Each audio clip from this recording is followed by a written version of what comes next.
पहले तो मैं इस विषय पे बोलना नहीं चाह रहा था कि जिस प्रकार के आरोप लगे हैं वो दुर्भाग्यपूर्ण आरोप है। संतों पर सिर्फ एक यही आरोप लग जाना दुर्भाग्यपूर्ण होता है। बाकी मेरे ऊपर कोई भी आरोप लगाओ चलेगा, कोई दिक्कत नहीं है। हम सनातनी हैं, हिंदू हैं, तो सब झेल लेंगे, कोई दिक्कत नहीं है। लेकिन ये आरोप इतना गंदा आरोप है, इतनी खराब आरोप है। भगवान ना करे ये आरोप किसी के ऊपर लगे। ऐसा आरोप लगाने वाले को भी सोचना चाहिए। और आरोप तो लग ही गया तो ये दुर्भाग्यपूर्ण है। इसकी बाकायदे जांच होनी चाहिए और ठीक से जांच होना चाहिए। और जब जांच होगा, दूध का दूध और पानी का पानी हो जाएगा। रही बात कि गौ हत्या, मंत्र राजूदास, एक मिनट। मंत्र राजूदास, टाइमिंग की भी जांच होनी चाहिए कि टाइमिंग कब लगा है उन पर, ये कब एफआईआर ऑर्डर हुई, उसकी भी जांच। जैसे ही संगम वाला विवाद हुआ उसके कुछ समय बाद ये एफआईआर ऑर्डर, हालांकि कोर्ट के ऑर्डर पर हुआ है, इसलिए मैं कोर्ट पर कोई टिप्पणी नहीं कर रहा हूं, लेकिन टाइमिंग की भी जांच होनी चाहिए क्या? नहीं नहीं, मैं कोर्ट पर भी टिप्पणी नहीं करता हूं, लेकिन कोर्ट से मैं जज साहब से अपील करता हूं, निवेदन करता हूं। हम्म। इस प्रकार से कृत्य करने वाले जो जिन्होंने आरोप लगाया है, हम्म। यह आरोप मामूली आरोप नहीं है। और आरोप लगा किसके पास? शंकराचार्य जी के ऊपर आरोप लगा हम्म। है। यह सीधे सनातन पे आरोप है। इसके नाते मैं निवेदन पूर्वक अपील करना चाहता हूं, यह आरोप पहली बात तो ठीक नहीं है। दूसरी बात, हम करबद्ध प्रार्थना करते हैं। पूज्य अभी मुक्तेश्वरानंद जी महाराज से आपकी वार्ता हो रही थी। पूज्य अभी मुक्तेश्वरानंद जी महाराज से निवेदन करता हूं, हाथ जोड़कर प्रार्थना करता हूं कि वो अपने वाणी पर संयम रखें। पूज्य किसी भी संत पर इस प्रकार के टिप्पणी करना कि औरंगजेब का बेटा है, अकबर का बेटा है, हुमायूं का बेटा है, बाबर का बेटा है, ये मुसलमान है, ये कहीं से उचित नहीं है। तो आपका पर्सनल लड़ाई है तो पर्सनल लड़ाई आप अपने बंद कमरे में लड़िए। आप सार्वजनिक करके लड़ाई हिंदुओं को बांटने की साजिश कर रहे हो। ठीक है। हिंदू दो फाड़े में बट चुके हैं, एक दूसरे को गाली दे रहे हैं। हम्म। ये पूरा अपराध अभी मुक्तेश्वरानंद जी के ऊपर लग रहा है। ठीक मुझको है। लगता है यही पाप था। ठीक है। इसी पाप के नाते ये आरोप लगा है। चलिए ठीक है। आचार्य राज मिश्रा, एक कमेंट आपका, फिर हर्षवर्धन त्रिपाठी जी और अमीक भाई मैं आपके पास आऊंगा। लेकिन पहले आचार्य राज मिश्रा, आपका जांच होनी चाहिए, जांच में जांच से दूध का दूध पानी का पानी हो जाएगा, या फिर आपको लगता है ये साजिश है या बदले की कार्रवाई है? जांच के लिए इस देश में कोई मना नहीं कर सकता है। कोर्ट कोई आदेश देता है तो उसको कोई रोक भी नहीं सकता है, मना भी नहीं कर सकता। लेकिन मैं एक बात कहना चाहूंगा, श्री रामचरितमानस आपको लगता है बदले की कार्रवाई? क्या, सॉरी, पूछ रहा हूं, बदले की कार्रवाई है जो नहीं, मैं उन्होंने ये आवाज कही, उठाई और ये- मैंने ये नहीं कहा। मैं आ रहा हूं उस विषय पर। साजिश जरूर है, ये मैं पक्का कह सकता हूं। और साजिश कैसे हो सकती है? श्री रामचरितमानस के अंदर गोस्वामी साजिश किसके तुलसीदास जी खिलाफ? ने, किसके दादा खिलाफ? दादा पहले मेरी बात सुन लेंगे, मैं कंप्लीट कर किसके लूंगा। खिलाफ साजिश? किसके खिलाफ? साजिश अब मुक्तेश्वरानंद जी के खिलाफ। के मैं खिलाफ, बड़ा ठीक क्लियर है। कर रहा हूं और मुझे क्लियर करके दे रहा हूं। प्लीज। किसने साजिश किया है वो अलग विषय है। श्री रामचरितमानस में एक चौपाई है, जहां सुमत तहां संपत्ति नाना और जहां कुमत तहां विपत्ति निधाना, तौर कुमत बसी विपरीता, हित अनहित मानो विपरीता। जब आपस में दो लोग लड़ते हैं ना, तो तीसरे को मजा लेने का मौका मिलता है और वो उसी के दोनों की लड़ाई की आड़ में ना कुछ अपना खेल खेल जाता है। आप सब लोगों ने एक कहानी पढ़ी होगी बचपन में। कहानी थी कि दो गिलहरी रोटी के लिए लड़ रही थी और उसमें एक लोमड़ी आती है और पूरी रोटी खा जाती है। समझ में आया? जो लोग, मैं इसीलिए कह रहा हूं, यहां योगी जी को लेकर के, अभी मुक्तेश्वरानंद जी को लेकर के आपस में बयानबाजी चल रही थी। आज वो लोग उसमें कूदे हुए हैं। आज वो लोग अभी मुक्तेश्वरानंद का सपोर्ट कर रहे हैं जो कल सनातन को डेंगू कहते थे, सनातन को मलेरिया कहते थे, श्री रामचरितमानस को जलाया करते थे।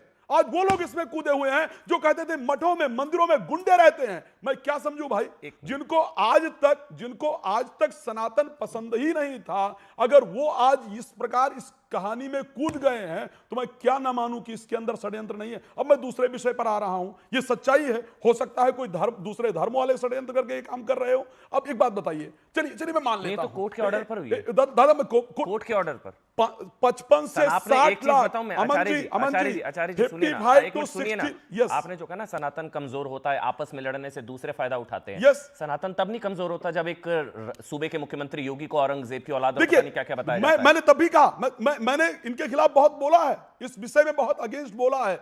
ना तो किसी मुखिया के प्रति इनको इस प्रकार का शब्द प्रयोग करना चाहिए और ना ही इन पर इस प्रकार का आरोप लगना चाहिए। इन दोनों विषय में सनातन कमजोर होता है। लेकिन मैं एक विषय पर आ रहा हूं। यहां पर बात हो रही है कि साहब एक बात मुझे बता दीजिए, मुझे एक बात समझ नहीं आया। जो आशुतोष ब्रह्मचारी है वो कानून में किसी ऊंचे पद पर बैठे हुए हैं क्या?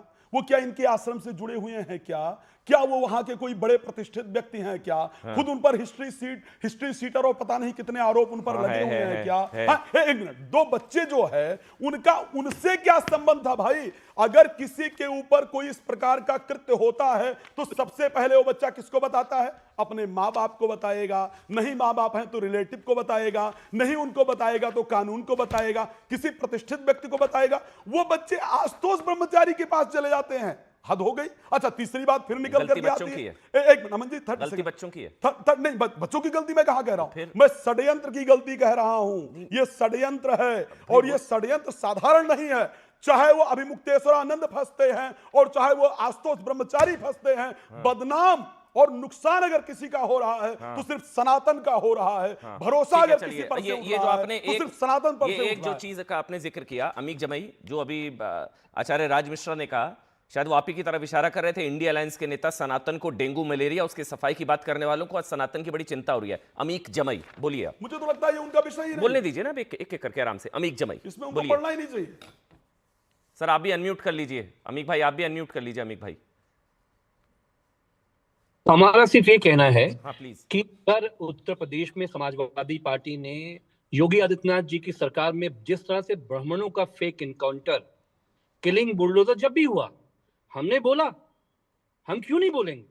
समाजवादी पार्टी देश की तीसरी सबसे बड़ी पार्टी है।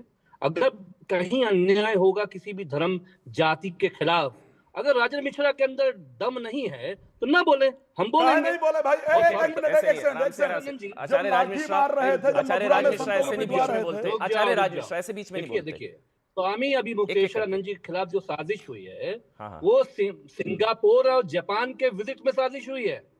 भाई स्वामी, उनकी गलती क्या है, उनका गुनाह क्या है? 3 गुनाह है। उन्होंने कहा कि गंगा जी हमारी 14-26 की इस सरकार में सबसे ज्यादा मैली हुई। नमामि गंगे का पैसा नरेंद्र मोदी और योगी आदित्यनाथ मिलकर खा गए। उन्होंने कहा कि गौ हत्या, आप सोचिए ना, 17-26 की सरकार में गौ हत्या नहीं रुकेगी तो किस सरकार में रुकेगी? पाकिस्तान में गौ हत्या हम जाकर रुकवाएंगे? अरे भाई, आज ये सनातन की सरकार है और ये जो आशुतोष पांडे है गुंडा, ये देखिए गैंगस्टर केस चल रहा है। ये हिस्ट्री शीट है, आपको जो हिस्ट्री शीट अगर चलवा देंगे ना आप, है हाँ, मैं लेकर आया हूं, है मेरे पास, मैं लेकर आया हूं, है मैं लेकर आया हूं, मैं दिखा दे रहा हूं। इसको चलवाइए। नहीं चल रही है उन पर जो एफआईआर जो शीटर है इस पर चल रही है, ये जो आशुतोष महाराज है ना, इस पर आशुतोष पांडे। सोचिए, योगी आदित्यनाथ जी ने अभिमुक्तेश्वरानंद जी के खिलाफ साजिश करके राम भद्राचार्य को इस्तेमाल किया जा रहा है। राम भद्राचार्य जी के जो शिष्य हैं, जो एक नंबर का हिस्ट्री शीटर है, हम कह रहे हैं स्वामी अभिमुक्तेश्वरानंद जी को, राजन मिश्रा जी हमारे महान जी बैठे हैं, आपको हत्या करवानी, हत्या करवा दीजिए। आपको मुंह तो बंद करवाना है ना। अमीक जमई, फिर एक सवाल है। अमीक रुके ना, अमीक रुके। ये जो यौन शोषण का केस है, जो पॉक्सो के तहत जो एफआईआर हुई है यौन कोर्ट के ऑर्डर पर, ये आप इसको सनातन के खिलाफ कार्रवाई मानते हैं या अभिमुक्तेश्वरानंद के खिलाफ कार्रवाई मानते हैं? जी, अभी उच्च न्यायालय ने योगी आदित्यनाथ जी की पुलिस को कहा कि ये जजेस पे दबाव बनवा के फैसले करवा रहे हैं, ऑर्डर करवा रहे हैं। और ये जो 2 बच्चे कोर्ट में प्रोड्यूस हुए, वो भी मैं कह रहा हूं, ये जो आशुतोष पांडे है, नहीं, ये जो 2 बच्चे कोर्ट में प्रोड्यूस हुए, ये कोर्ट का ऑर्डर है। ये मैं आज आपको बता रहा हूं, मोईज खान जैसा ये फेक मामला है। स्वामी अभिमुक्तेश्वरानंद जी की पूरी प्रतिष्ठा को दांव पे लगाने का मामला है। वो चाहते हैं कि ये जो राजू जी बैठे हैं ना, राजू जी तो बीन बजाते हैं सरकार का। मैं कह रहा हूं आपकी बात, देखिए वो कौन सा मामला निकलेगा वो जांच के बाद पता लगेगा ना। अब जांच से पहले हम कैसे क्लीन चिट दे रहे हैं? अमन भाई, हो सकता है गायत्री प्रजापति वाला मामला निकले, हो सकता है मोहित खान वाला मामला निकले, हमें कुछ नहीं पता। ये सब जांच के बाद आएगा ना। अमन जी मेरी बात तो सुनो। हाँ, प्लीज हमारे जो दोनों यहाँ पूज्य बैठे हैं, दोनों जो पूज्य शंकराचार्य बैठे हैं ना, जिस दिन योगी आदित्यनाथ के खिलाफ बोलेंगे, इनके ऊपर भी यही सब रेप के कारण केस लगेंगे। एक मिनट बीच में सब जेल में होंगे।